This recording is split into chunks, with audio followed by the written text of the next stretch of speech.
Hi, welcome once again to Math as a Second Language. And today we continue what I thought was a fascinating discussion last time in terms of what it means to multiply two large numbers using place value.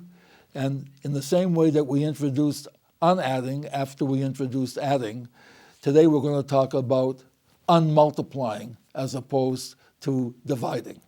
And I think the easiest way to see that is what they call, I think they call them number bonds in today's literature. I'm not sure. I think that's what they call them. It doesn't really matter. It goes something like this. Suppose you wanted to make a fill-in-the-blank statement from the given fact 3 plus 2 equals 5. There are three ways that you can do it. One way is to say 3 plus 2 equals blank. Another way is to say blank plus 2 equals 5. And a third way is to say 3 plus blank equals 5. This is the one that is usually straightforward. This is what you see is what you get. You see a plus sign and you're adding. This would be 3 plus 2 is 5. It's an addition problem.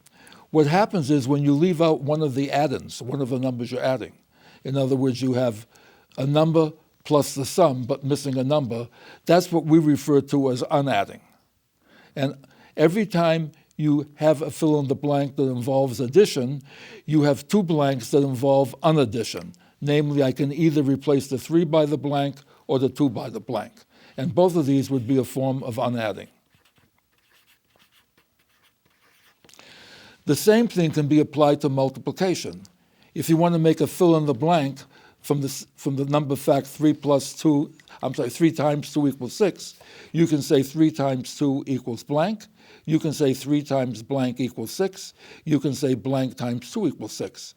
And so what happens is you get, again, this is multiplication. And because one of the multiplying numbers, one of the factors is missing, these are called unmultiplying. Well, by me they're called unmultiplying. By everybody else they're called dividing. And notice the number bond here, there's two separate things here. In other words, when you look at 3 times 2, are you talking about 3 objects at $2 each or 2 objects at $3 each? For example, 2 times 3 will always be 6, but what the 6 modifies depends on what the 2 and the 3 modify.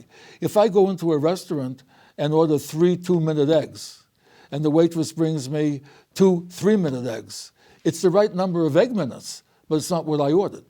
But at any rate, this is what I want you to do, is to visualize division as a form of multiplication.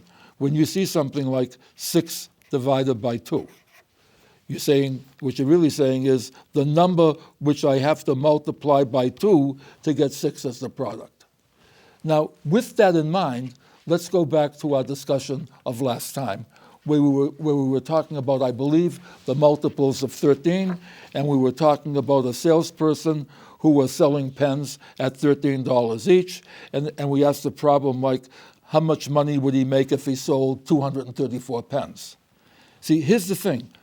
Let's look at the number fact, for example, 4 times 13 equals 52. I can look at this as saying, if I sell 4 pens, I made $52. That's multiplying 4 times 13. I can also say, in order to make $52, I would have had to have sold 4 pens. Do you see the subtle difference? So let's suppose now I'm the salesman, and instead of knowing how many pens I sold, I now know how much money I made.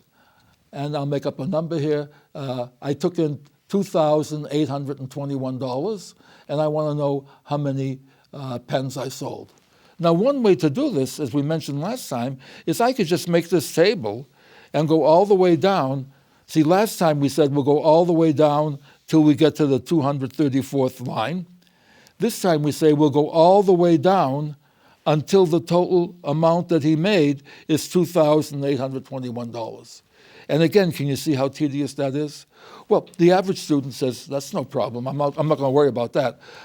I'm just going to divide 2,821 by 13, because after all, isn't that what we're saying? How many 13s does it take to make 2,821?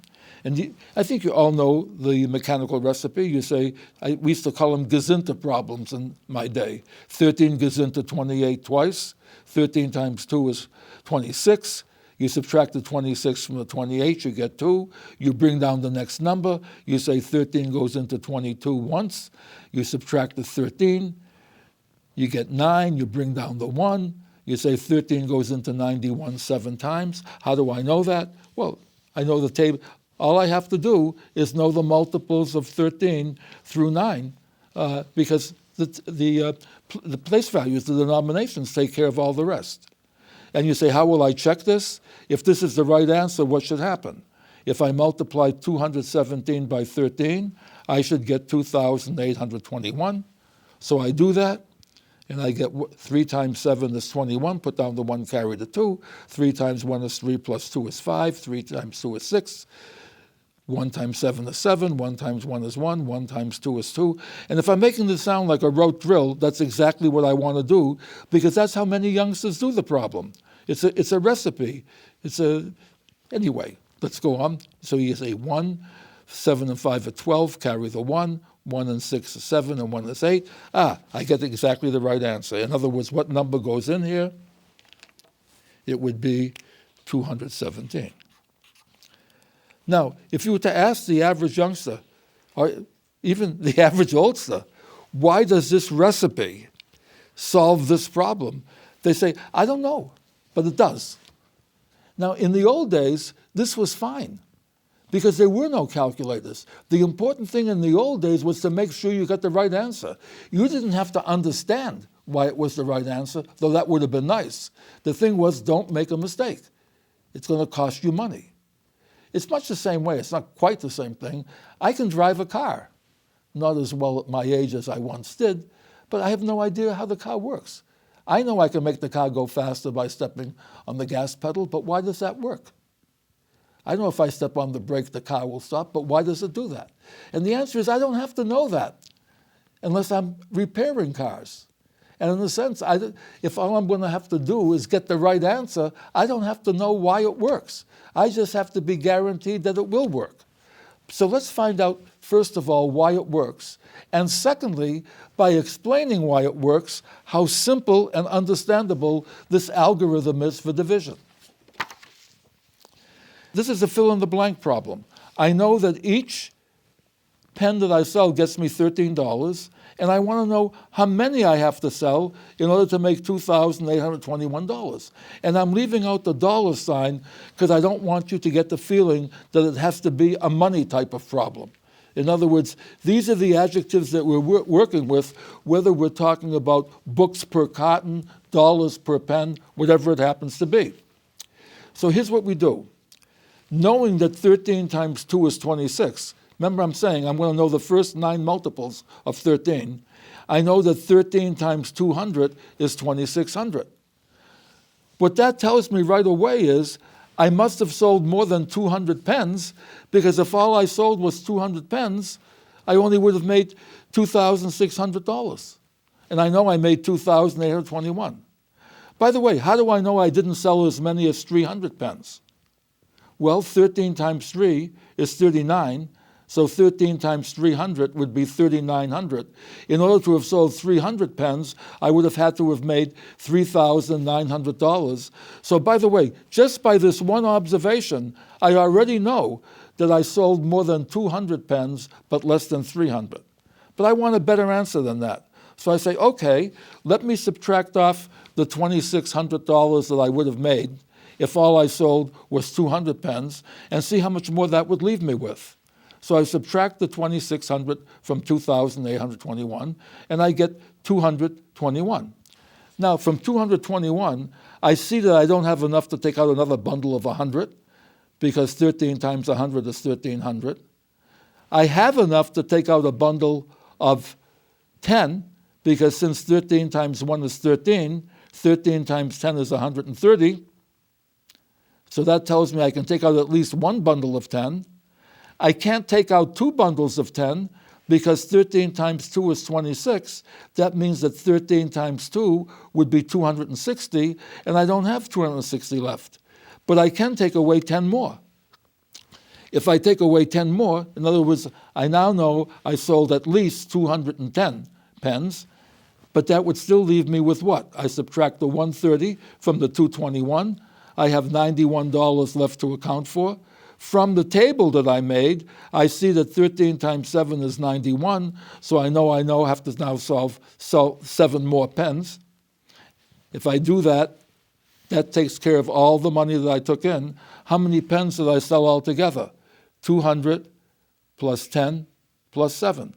Now, does that look a little bit more logical? Can you see what really happened here? Can you visualize what went on here?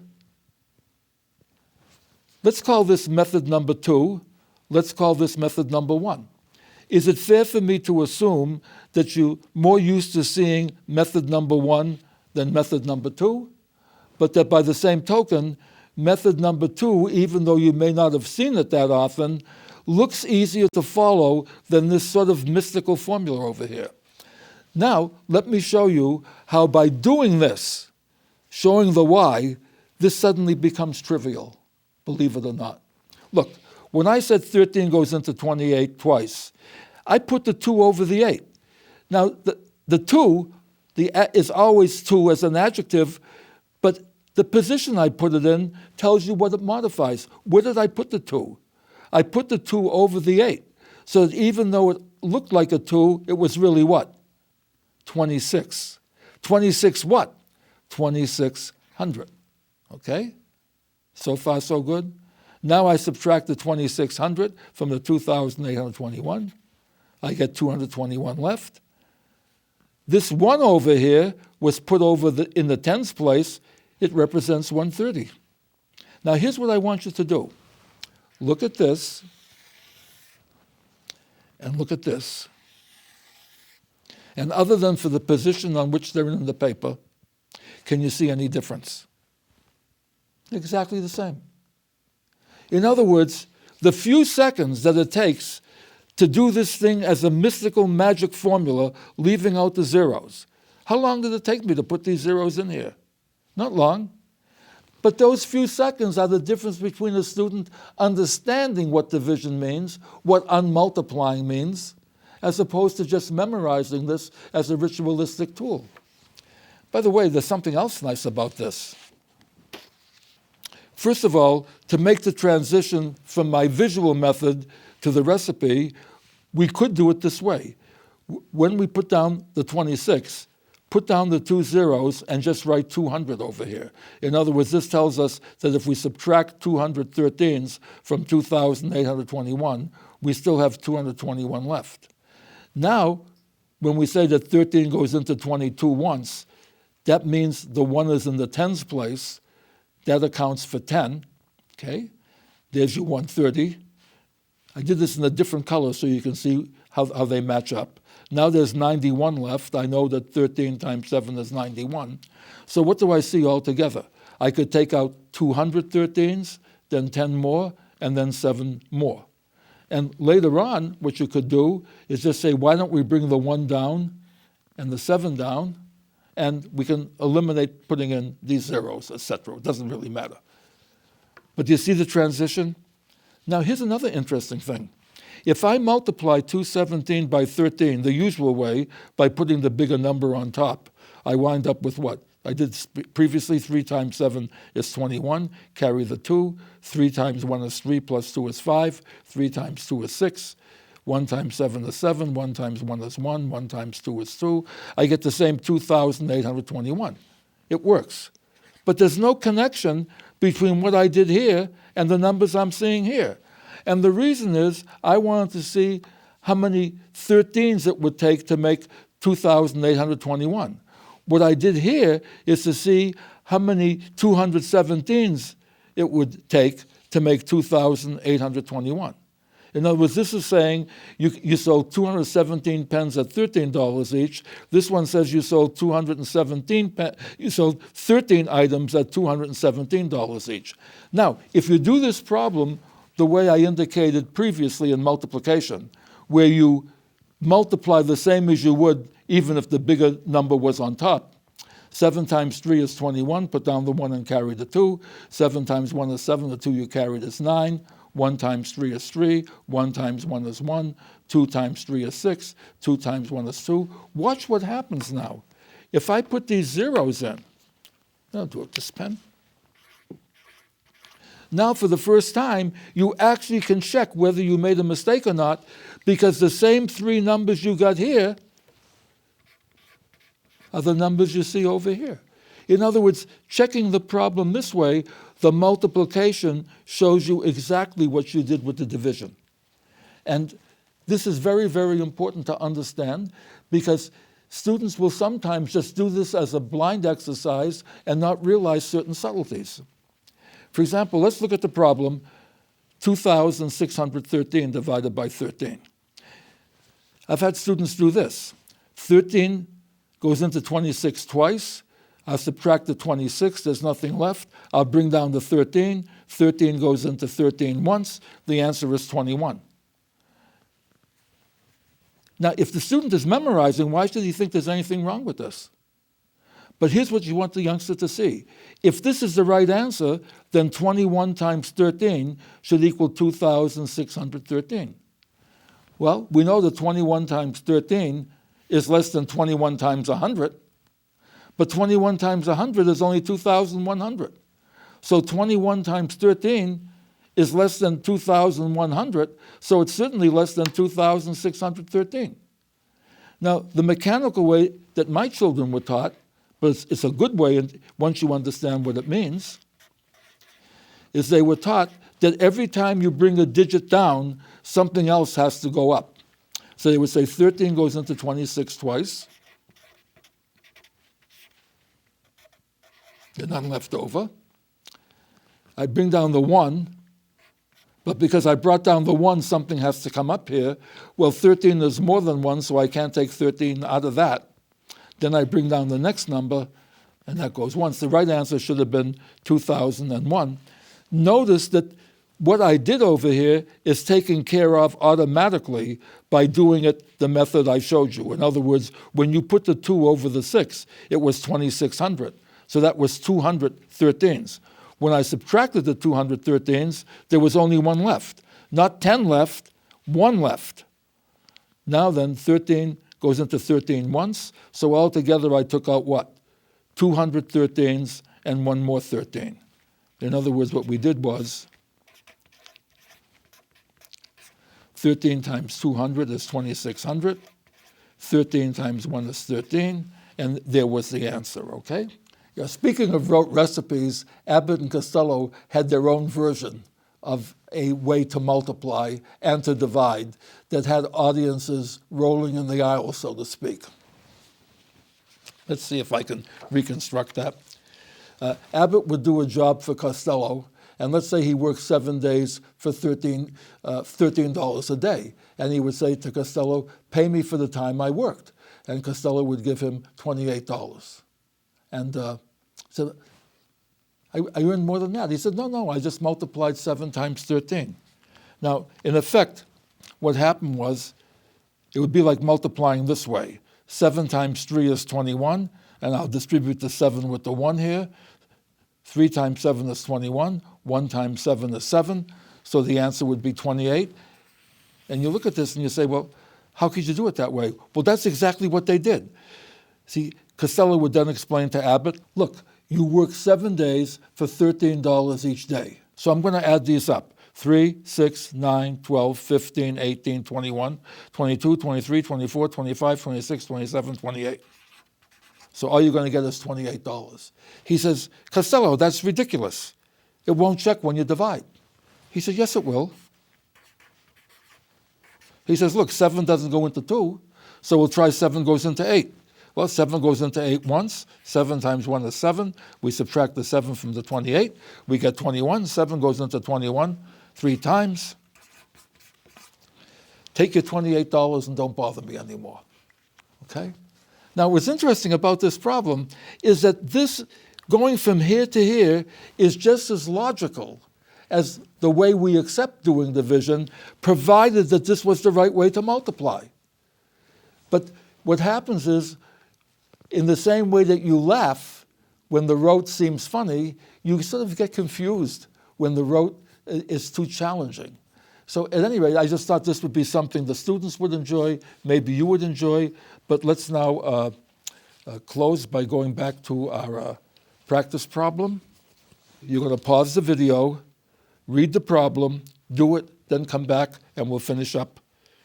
And the practice problem says this: without actually doing the division, how would you explain to a student why she or he had done the following problem incorrectly? Just look at that problem and see how you would explain. Don't look at the multiplication per se. Just by looking at the problem, how could you tell the student why their answer couldn't be right?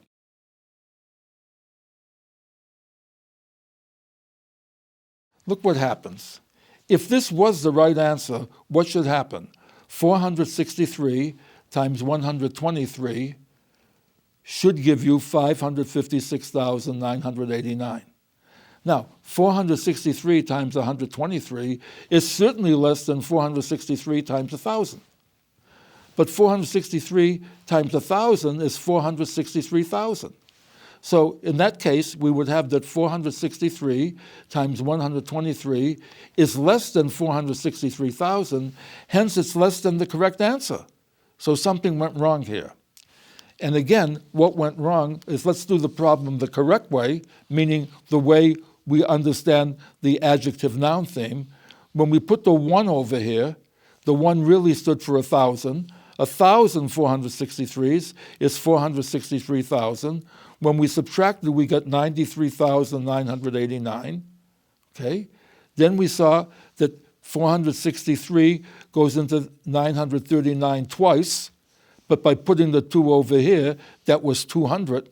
And 200 463s are 92,613, and that's 1,389. And from 1,389, all you can do is take out 3 more. And so the correct answer is 1,203. And what happened over here is we omitted a 0. And the way to get around that is to do it, if you want to do it mechanically, the way my children were taught. Every time you bring down a digit, something has to go above it. And since 463 is smaller than 138, we can't take any bundles out, so we just have to have a placeholder. Then we bring down the next digit.